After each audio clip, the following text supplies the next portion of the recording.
Raj Mehta is a licensed master's level therapist with the state of Michigan who has dedicated his life to helping people reach their full potential. Life is short, fortune favors the bold.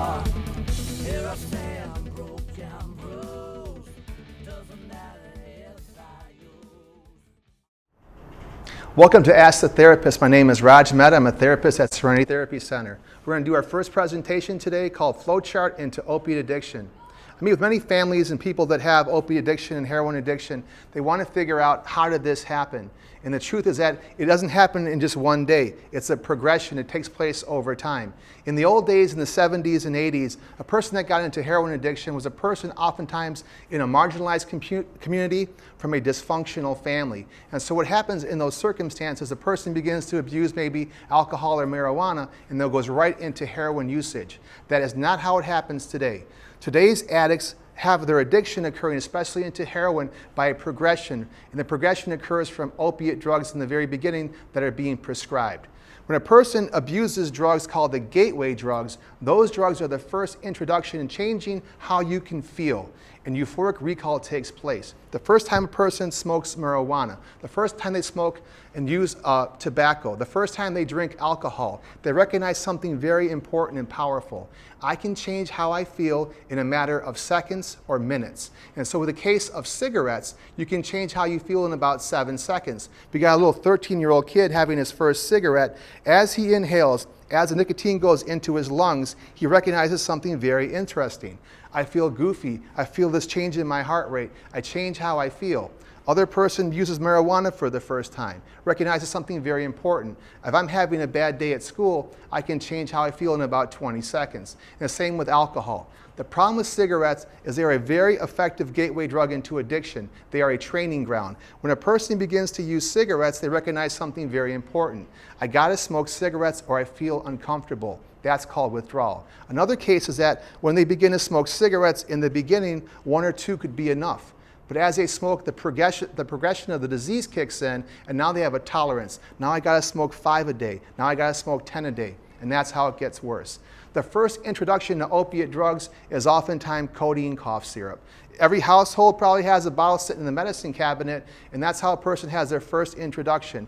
The sad truth, oftentimes many rap songs even talk about using cough syrup and sipping syrup and promethazine syrup. The problem is that they don't talk about all the consequences with that. And people actually died from using just codeine. So a person uses codeine, Suboxone, Vicodin, and begins to have their first experiences with opiate intoxication. They can change how they feel with a very powerful narcotic, and it doesn't seem to be any really bad circumstances. But once again, we have withdrawal and tolerance taking place. Now the person begins to use Schedule II narcotics, and those drugs include fentanyl, Opana, methadone, Oxycontin, and morphine. And so these Schedule II narcotics are the most powerful drugs you can prescribe that actually have a medical purpose. Once a person begins to use these pills, the problem is that they're very expensive. And so an Oxycontin pill can cost from $20 to $40 a day.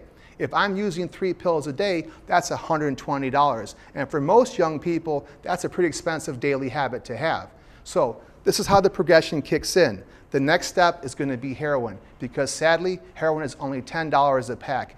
In 1985, you could buy a pack of heroin for $12. In 2014, you can buy a pack of heroin for $10, and it's about 5 times stronger than it was in the 70s and 80s. And that's not an accident. Oftentimes, people actually would give away free packs of heroin as a sample. That's how confident a heroin dealer is that you're going to enjoy his product. And I can prove that point. 25% of people that try heroin just one time will become completely physically addicted. And that's not fair. Not all drugs are created equal. Heroin has earned its reputation as being a deadly and highly addictive drug. Once you go into heroin addiction, the consequences become much more extreme.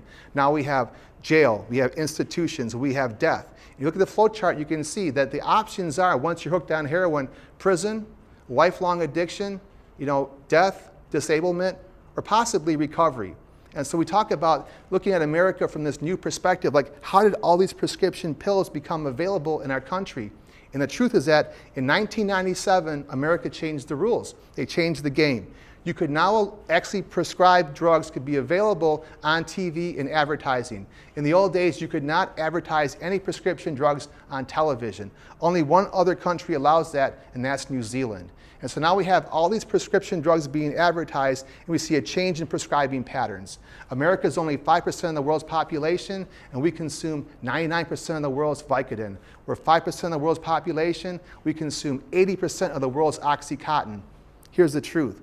We don't have 80% of the world's pain. And so looking at it from another perspective, intoxication is the vocation of the frightened and scared. People that are afraid of adult roles, adult responsibilities, and adult relationships will hide themselves in intoxicants. They'll avoid growing up. We have what's called Peter Pan syndrome. And so Schedule III drugs are drugs that can be prescribed that are kind of addictive, according to the DEA. Schedule II drugs are very addictive and still can be prescribed for medicinal purposes. Schedule I drugs are completely illegal and have no medicinal usage at all whatsoever. And those drugs include heroin, also include MDMA, and also include PCP. So if you get a chance, please review this document, look over the flowchart into addiction, increase communication with your kids, and figure out what drugs have they tried and what drugs are they interested in trying. Prevention is underrated and treatment is overrated. Thank you for your time. We're going to change over now to our first interview. Welcome to Ask the Therapist, and it's my honor today to have a wonderful person here that's touched my life directly, Dwight Dunlap. Dwight is a therapist. He's probably helped, no exaggeration, thousands of people, and it's my honor to have him here. Dwight, welcome. How you doing? Thank you. Excellent. Dwight, please tell me a little bit about, previously, how long you've been sober? Where do you currently work? I've been sober now. It's been about 28 years. So 28 years of complete sobriety. Well, within that period, I relapsed as a therapist at Detroit Rescue Mission. Okay. But from then, that was in about 83. Okay. I haven't relapsed since. So it's about fantastic. 20 so since 1983, over 20 years sober. Mm-hmm. So lots of people that don't understand sobriety get confused. Are we talking about methadone or Suboxone sober? We're talking about the real kind of sober. Well, this is what I would call sobriety real type. When I got off of heroin back in the 70s, 80s, they had methadone, right. And now they have with the Suboxone. I'm not going to get into politics of that. Mm-hmm. But my sobriety came without methadone, or if I was in recovery. So referring to the real kind of sobriety, not using any kind of scheduled narcotic to change how we feel, or without any kind of substitution. Correct. That's remarkable. Working through your feelings, emotions, dealing with life. That's great. So Dwight, where did you spend your formative years? Where did you primarily grow up? I grew up in the 8 Mile community of Detroit, the old 8 Mile, Royal Oak Township, which was a hotbed in Oakland County for the heroin. Oh, was it trade. really? Yes, it was. So was there any point in history that the heroin kind of changed? I've been told by other people that knew a lot about Detroit history that there was the riots, I think, was 1967, right? Yes. So the riots of 67, was that the Rosa Parks Boulevard type area? Yes. So after that, was drug availability changing at all? Yes, the urban setting Detroit was flooded with drugs. Okay. And the precursor back then was what we used to call penny caps. Okay. Penny so caps what was of a heroin. penny cap? Penny caps was little heroin. It was in a cap.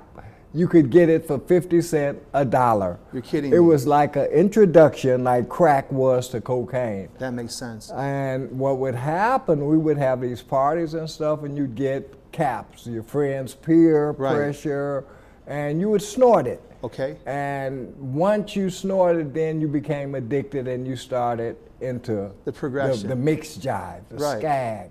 Okay. That's what we used to call it back So that's then. remarkably cheap for basically under $1. You can buy a penny cap of heroin. Would could that be back strong then. enough to get a person high for a few hours? Yes. Wow.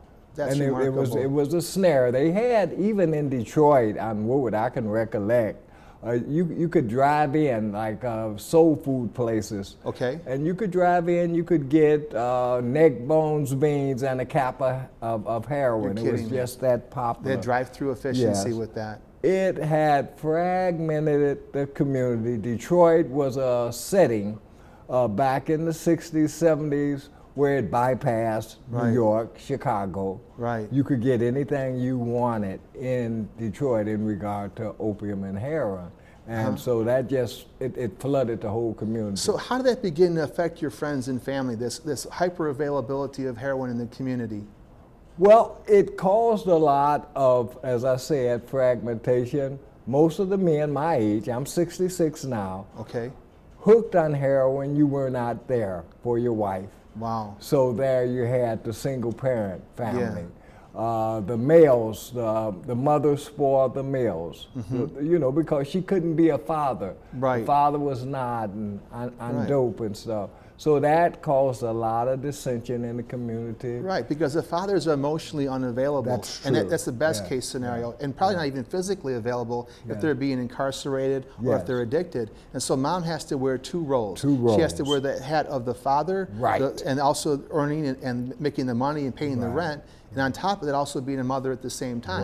Right, It must have been very overwhelming for many of the women in the community. It was. It was Big Mama in the African American community, and Hispanic probably was the same. Big Mama controlled. She was the matriarch. Okay. And that was the mother, grandmother. Right. Most of the males, us males, we were hooked on the drug. Right. It presented a problem for me when I got in recovery. Okay. Because then you come back and then you try to reorient into the family system. Right. But you've Your lost role's your been taken credibility. and lost your credibility. So we had a generation pushing on into the 80s of young African American males that were angry. Yeah. A lot of rage Right. and stuff. And then the father, he was like defranchised. You know, he's out of the picture. So it was a dilemma. Absolutely. And it still is. When did you recognize that the heroin was a problem for you personally? When did you recognize me- you actually had a withdrawal or a tolerance to it? Okay, for me, and I advocate, I've been doing that for the last 25 years, drugs and heroin is an equal opportunity destroyer. Now let me clarify that. Sure. Because see, I had a brother, and he wouldn't mind now me even sharing. He's in recovery. Great. He IV'd, he used mixed jive, and we used to have the boxing glove hands, we used to call it. That was Yeah. SCAG, Right. where they cut it The with low quality quinine. heroin, yeah, would call Right. it all kind of damage would occur to the small blood Right, vessels in right. the hands and arms and all Very that. demoralizing. Yeah. Me being a basketball player, Uh-huh. I was an athlete. I didn't start using drugs until I got at UAD. Really? And I did it sneaky. It was Okay. a clique. Right. It was a clique of us, a group. With So the you're penny attending cap- college and you're supposed to be the healthy My athlete. senior year. Yeah. A lot had happened. I had lost a grandfather. Okay. My father was more alcoholic. I didn't have a mentor, even though Coach Callahan, who recruited me, Right. was a father figure. But I got caught up in the peer Yeah. pressure, and I can see that now with the kids. Yeah, absolutely. The peer pressure to achieve, Right. being the hero. And when you experiment it, I experimented with cannabis, and then that led to a crowd. Right. And then with the penny caps and the heroin. Right. I kept it hidden, Okay. and then the withdrawal. Right. You see. So when you first used heroin, did anyone kind of warn you and say, hey, by the way, when you take this drug, the withdrawals are really bad and this drug can actually kill you? No. I fell into the dilemma like a lot of the kids now. You can snort it and you won't get hooked. Right. Versus IV with the needle. But Absolutely. the withdrawal is just the same. Yeah. Once you're hooked, then the physical withdrawal, as they say, the monkey. And this is the problem that we're dealing with all the time now, is that so many people begin using heroin in the beginning by snorting it, not by injecting it. And if I had $1 for every young person that told me they were never going to shoot up heroin, just snort it, I have millions of dollars. And that's a really good point. Yes. So once you have that dilemma, we move on to using heroin IV. How about the effects on your body, on your mind, on your spirit? How did that change everything? It Self-esteem? takes all of you. Okay. Totally. My body, it's every cell, every fiber within you craves that drug. Okay. It works you. Right. It's no fun getting high anymore. It's Right. work. And it's like crack was. Now, you can never attain, you get the high, but Right. then you're thinking about how I'm gonna get the next one. So you're always on the go. So in the beginning, you're paying someone to get high, but once you have a tolerance and withdrawal, you're paying someone not to be sick. you're paying not to be sick. So the focus is going to be avoiding withdrawals. Withdrawing the physical withdrawal, but then it's a mental too. Right. So what kinds of services and help were you offered once you had the heroin problem? Was there a place you can go to get help? What kinds of inpatient treatment centers were available in that period of time? It wasn't for me. Number one, my pride wouldn't let me. I cold turkey. Oh, really? Heroin. I cold turkey. Wow. So you stopped on your own with no well, medical that was help. in the time when they were having when Detroit it was a lot of murders and stuff, the drug wars. Okay. And I had lost some close friends. So fighting for territory and fighting for turf? And I had gotten angry and I said enough is enough. And then I literally cold turkeyed heroin. Yeah, wow. 4 days. I was sick. What did that feel like? It's undescribable. You're sick. It's like you got the flu 1,000 times. Right, right. Flu 1,000 times.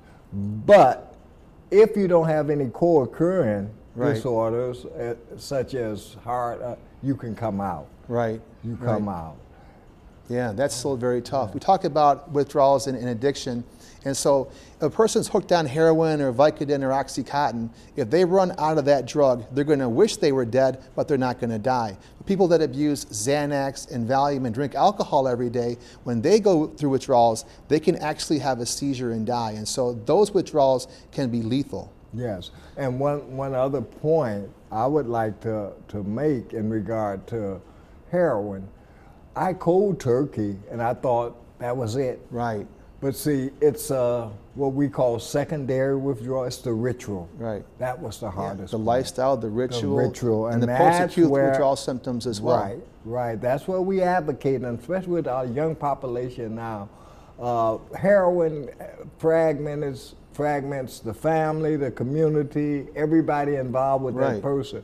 And sometimes we try to manipulate our loved ones just stop using everything, it's going to be all right. Right. That's not true. That's a very good point. That's not true. Yeah, because abstinence is not recovery. No, it's abstinence not. means you're not using the drug. Yes. And if you were a drunken horse thief and you stopped using alcohol, you'd be a sober horse thief. And that's progression. That's a good thing, but that's not a gold medal.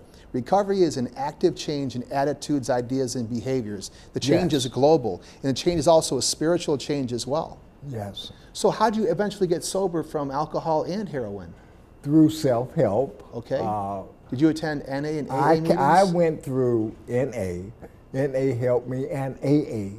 That Fantastic. helped me. So you used both programs? I used both. I fought it for 2 years, but then, you know, I was at the verge where I was in relapse mentally. Right. My biggest advocate for me was my spirituality. Nice. My spirituality, I had a good support where I could deal with the guilt, the shame, through the church, through the community. Right. I also was able to get men, very supportive men around me. That's great. Yeah. Fantastic. You have to have a support system. Yeah, so you can't do this on your own. You What you're saying is that you need a team of people, and I would advocates like and allies. Right, with a lot of young ones, because I've dealt with young kids, and they're a lot of times they withdraw because they hear NAAA. That's good, right? But that's not the only avenue. Yeah, that's but a very you got to good point. have support. Yeah. And especially with young people, we always say, prove your method. If a person comes to me and says, I don't want to use heroin anymore, and they got tears in their eyes, I'm going to assume the person is telling me the truth. There's no reason to lie to me. I'm not a probation officer, I'm not a judge. But if you say, well, what's your method going to be to stay sober? And they look at you and say, willpower, I'm not feeling comfortable with willpower as a method. I wish that willpower was the only issue. If I just use my willpower and sit in this chair and don't think about heroin, it'll go away. But it doesn't work that way. It doesn't. It's much more powerful than that. You have to replace the void. Yes. A vacuum. Right. You got to replace that. Absolutely. Either with true. the drug or what we call recovery. Yeah. Yes. So how do you get involved with actually working in the field of helping and healing people, the therapy field? It how was do you a make the switch ministry. into that? It was a calling for me. My goal, when I had gotten back in recovery, I went to Wayne State. Oh, I wanted nice. to be an occupational therapist, psychiatric, OT. Right. God put me down at Cass Quarter, Detroit Rescue Mission. Yeah. That was the spiritual awakening that I needed. Okay. It was a humbling experience. I worked with prostitutes, a lot of people on Skid Row. Right. And there I got my training. Okay. I got the training that I can empathize with Raj. Yeah. But I'm not gonna feel sorry for Raj. Right. And I also got my training as far as how devastating this drug was, with the prostitution, with the gangs, with the individual, with the family. Yeah. So that's where I got my calling. A very significant person. He's probably dead now, Reverend Dawes. He pushed me, he motivated me. I had some good motivators. Yeah. And it was that Detroit Rescue Mission. Yeah, that's fantastic. And then I went to Pontiac Turning Point with Vicki Nowak back in '82. Oh, really? Back then? Yes, that's when we started, and it's ironic. Me and Rick McFarlane are there at Turning Point, and Paul Farrell right and now. tell me about Turning Point. What do you guys actually do at Turning Point? How do you help people there, Turning Point in Pontiac? Turning Point is unique, and it's a change for me because we're dealing with a lot of men that have been incarcerated, and coming out at incarcerated, and recidivism with that. Absolutely. And it's more, they know, and most heroin addicts or addicts, they're their best therapists. Right. But the thing is, how do you inspire? And we try to inspire these men. That's a very good point. We talk about addiction to get a person to change. It's nice to know about addiction and study addiction. It's more important to study change. For a person to change, they must have hope and a method. You got to have hope and a method to change. I'll give you an example of this. The person that's on Skid Row, that's lost absolutely everything, we can assume one thing about that person: they've had a lot of pain in their life, right? They've had so much pain. Their mom, their dad, their girlfriend, everyone has given up on him. And so if pain got people to stop using drugs and alcohol, we'd have pain centers where we just gave you a whole bunch of pain. That's not how it works. You got to have courage, and you got to have a method. Yes. And you got to have hope. Absolutely. Yes. So you worked at a Turning Point for a period of time, and you're back there today. Yes. So what's the difference that you see in the current heroin addict population versus in the 70s and the early 80s? This I tried to preach, and excuse it for a better term, but I tried to preach with drugs. It's a pattern. Okay. The 60s, the 70s were mainly African Americans. We're talking about the heroin. Right. Today, disproportionately was in minority communities at that time. And today it has flipped. Right. You have what we call the Gratiot Express. Okay. Young white kids from Mount Clemens all the way down to Detroit, taking that symptom. Get off at 8 Mile, heroin addicts. That's amazing. Oakland County, Flint, 75. So it has flip-flopped. Right.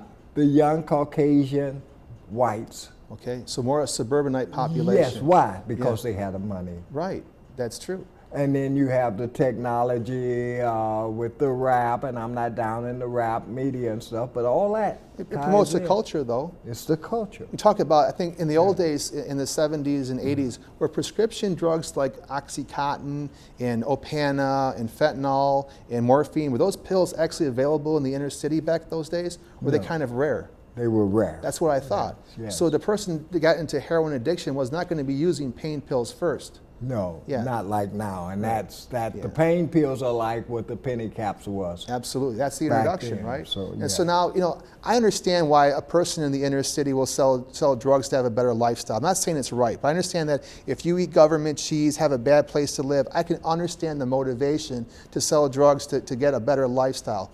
I don't understand why people that have medical degrees will actively promote and push narcotic drugs, Schedule II drugs like morphine, Opana, and Oxycontin, because they're already wealthy, they've sworn an oath to do no harm, they violate their oath, they get people addicted, and they want to have just one more Rolls Royce in the driveway. I don't understand that, and that's pure greed. It's greed. Absolutely. It's greed.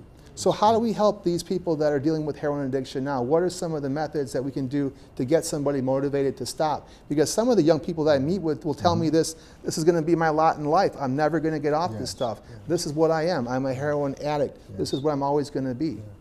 What you're doing is very important. Educating the community. The Clarkston, Oakland County community. I saw this 10 years ago when I was working at Insight. Okay. It was a Kroger's on Dixie Highway and White Lake Road. And I saw these young kids. I'd work afternoons, I'd get off of work, and I knew they would they were addicts, and they Yeah. would scope and watch the people going into the store. Right. Within a year, they closed that store. You're kidding. They were robbing, they were Yeah. stealing. Desperation. And I would tell some of the parents, hey, no, they're not on that. Right. Education is so important. Absolutely. You're not a failure, you're not the cause, but you have to look at your child or your kids, look at their behavior. Absolutely. A drastic change in behavior. Yeah, You know, it's that's a good remarkable. For the first time in American history, we have more people that are dying from prescription drug overdoses than all illegal drugs combined. And that's the proof about the overprescribing. In 1997, they changed the rules. They can now basically go on TV and promote any kind of prescription drug that they want. And so there's no checks and balances on these doctors. If you use Oxycontin, if you use Opana, if you use fentanyl, if you use morphine, and you get it from a physician, and you run out and you have withdrawals, the doctor will say to you, you didn't take it correctly. In fact, the DSM-5, which is the book of all mental health diagnosis, so if you had to come to someone for a mental health evaluation, they'd go through the DSM-5 book and say, oh, you have anxiety disorder, oh, you have depression. So in the old days, to have drug dependency, right, opioid drug dependency, all it required was withdrawal and tolerance. The book has been changed completely. Now the book says if the withdrawal and tolerance occur while under the care of a doctor, it does not qualify for addiction. And that's remarkable. Can you imagine if the qualifications for rape were changed? You go to the doctor's office, somebody rapes your daughter, and they say, oh, by the way, you can't charge them with rape because that definition doesn't apply in a doctor's office. When a person's got a runny nose and they're puking up everywhere, and that came from a doctor, yeah, that doctor gave them the addiction, and it's important to talk about that, but they've covered themselves by changing that book. Yes. And that's really disheartening. Yes, and we enable, the system enables. Yes. It's a lot of greed. Yeah. We wait until it becomes a crisis, and I think personally it's almost too late. These Really? kids are dying. Yes. These kids are hurting. They need, it's not so much beating them over the head. Right. They need some empathy, understanding. We have to spend time talking. We used to have family dinners. Right.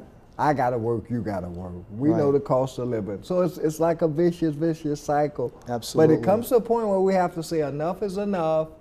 Let's go back to some basics. That's what I say. Yeah. Basic family dinner. It doesn't have to be as extreme as it was. Right. But we gotta communicate with these kids. It's absolutely Cell true. phones. Yep. You know, it's so much that has contributed. Imagine in America right now, we have about 2.2 million people in jail or in prison. That's more than any other country in the world. That's more than China and India combined. That's more than South Africa per capita. And 70% of the people that are in jail or in prison right now are diagnosed alcoholics and addicts. And I promise you this, if you go to Oakland County Jail with a drug problem or an alcohol problem, you get no therapy, you get no help, you get no assistance. And so when people keep coming back again, over and over again, Yes. you almost want to think there's a possibility there's an incentive to not have anybody change. Yes. And so it's really interesting. The only mental health diagnosis that's criminalized is addiction and alcoholism. For example, I can have depression at home, you can't arrest me. I can have anxiety at home, you can't arrest me. I can have attention deficit disorder at home, you cannot arrest me. But the active symptoms of addiction and alcoholism, and we're talking about DUIs, MIPs, domestic violence, possession charges, stealing things out of Myers to pay for your heroin habit, those symptoms are criminalized. And so we got to begin looking at, does anyone actually believe that we can arrest our way out of this problem? Because if you do, please let me know. If we were to arrest every alcoholic, every addict, every drug dealer, would this problem go away? Well, the answer is no. So then why is 100% of all the confiscated money from drug dealers go back into the police and the criminal justice system? Why isn't half of that being given to treatment centers and helping people? Yes. And that's the issue. Right, absolutely. And that's where the courage comes on our part, like what you're doing. And for us pulling our head out of the sand and saying, this is the problem. What are we going to do about it? Yeah. Yes. Yeah, and I've known Dwight for many years. He's probably responsible for helping get sober hundreds of people. He's been a voice, he's been a leader, he's been an inspiration to me, myself, and it's a real honor to have him here today. We're going to go on to our first question from our media source, And our first question is going to be about, talking about addiction, and we're going to talk about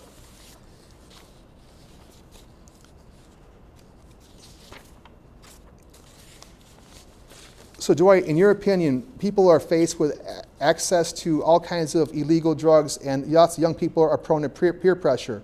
What can we do to prevent young people from using drugs in the very beginning? Educate. Okay. And those of us like myself back in the 60s, because we do have a population of addicts that are in recovery, we have to come out the closet. Break the stigma. That's right. Yes. So we have to come out the closet, explain the dangers. Not so much beating our kids over the head. Don't do this, don't do that, Right. because we have to be cognizant. Look at the schools. Yeah. From middle school on, the pills. We even start them off with what? ADH, so you take Ritalin. Yep. So we got a culture of pill taking. 10% of the high school population is taking Adderall and those kinds of drugs. Only 3% actually have ADHD or ADD. Right. So we have to educate these kids. Absolutely. It's a better way to deal with this. Talking. We used to have sports. They have sports now, but the coach can't do what he did then. Right. Right. It's more education. More compassion, empathy. Yep, and communication is very important too. With Families have to keep communication wide open. If your daughter or your son comes to you and says, so-and-so offered me a Vicodin, so-and-so offered me some cough syrup, there should be no consequences to come to you with the truth. Communication has to be open and dialogue has to be open. And going in there and talking to your kids about drugs and alcohol being bad is not unreasonable. The longer you can delay a person from using drugs or alcohol, the better the odds are going to be they're never going to become an alcoholic or an addict. In fact, if you can get a person to never abuse drugs or alcohol till the age of 21, the odds of them having an addiction in their life are less than 0.1%. Our job is to delay usage as long as possible. Yes. Right. And then NAAA, self-help, leave it around the house. You don't have to give it directly. It's other ways, leave pamphlets, especially for adolescents. NAA has a good pamphlet, working the program for adolescents. Right. Leave the things like that around. Those are very good points. You see. So another question for you, Dwight. What actually works? If a person has a heroin addiction or has an addiction to other kinds of drugs, where should they go to get help, in your opinion? If a person came to their mother or father and said, you know what, Dad, I really do have this problem. What's the next step? I would suggest, and it's inexpensive, NA or AA, or I don't know if they still have rational recovery. Yeah, still do. And from there, they can network to outpatient. Outpatient is a good avenue to start, as an intervention versus directly into rehab, because that can be frightening to a lot of people. Absolutely. So the beginning, we recommend a person that gets help in any kind of format that they want. It can be going to an AA meeting, it can be going to an NA meeting, you can see an outpatient therapist on a first-time basis. Hey, I think I might have a problem. But with regards to the heroin addiction and the Xanax addiction that's very prevalent, once you recognize that you have real withdrawals to those drugs and have a tolerance to those drugs, inpatient is the best course of action.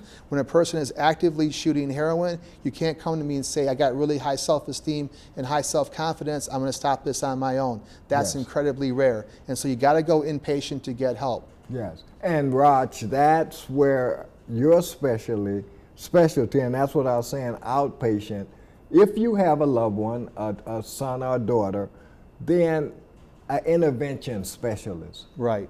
Absolutely. That works. Yeah, and tying into the intervention concept, what's really sad is that so many people will say that a person has to reach their bottom to get help. Now, that's probably okay with a marijuana smoking person. You can say, let's wait for them to get to their bottom. But, quite honestly, that's not effective for other drugs, especially heroin. We don't have the luxury to wait for someone to reach their bottom on heroin, because most of the time that bottom's going to be actually an overdose death.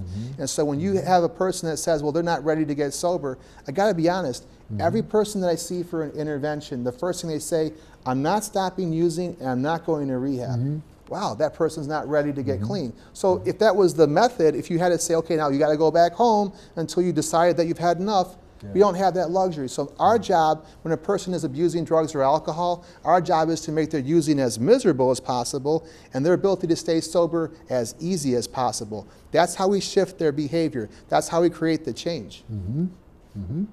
So, Dwight, it's an honor to have you here. You're an inspiration and mentor to me. God bless you in all your work. Thank you, and you too. Okay. I want to thank everyone for joining us today. I hope this was helpful and I hope this made sense. Only you can make a difference. Remember, the meaning of life is very simple. You are born, you try to make yourself relevant, and then you die. Go out and make yourself relevant. Fortune favors the bold.